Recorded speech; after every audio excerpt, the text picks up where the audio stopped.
Hope you guys are doing well. Welcome back. In today's video, I'm going to show you that how you can create the page on Facebook. So let's get started. So first of all, what we have to do, simply we have to go to the Facebook app, and after opening the Facebook app, simply we have to go to the menu section. And after going to the menu section, as you can see, all the pages options are provided here. Now simply we have to click on this pages option. So let's click on this.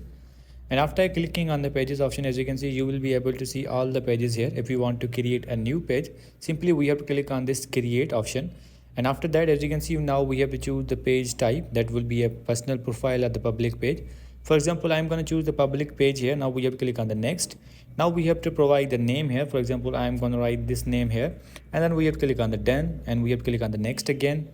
So as you can see, now simply we have to provide the category here. For example, I'm going to choose this category, and we have to click on the create.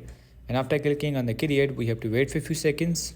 So as you can see, now simply we have to choose the option. For example, I'm going to choose this create content and connect with fans. Let's click on this. And now simply we have to provide the bio, website and email. After providing these all details, simply we have to click on the next. And now we have to provide the cover page and the profile. And after that, we have to click on the next again. And now as you can see, now our finally page is created. So in this way you can create your Facebook page. I hope you guys understand this video that how you can do that. So see you in the next video.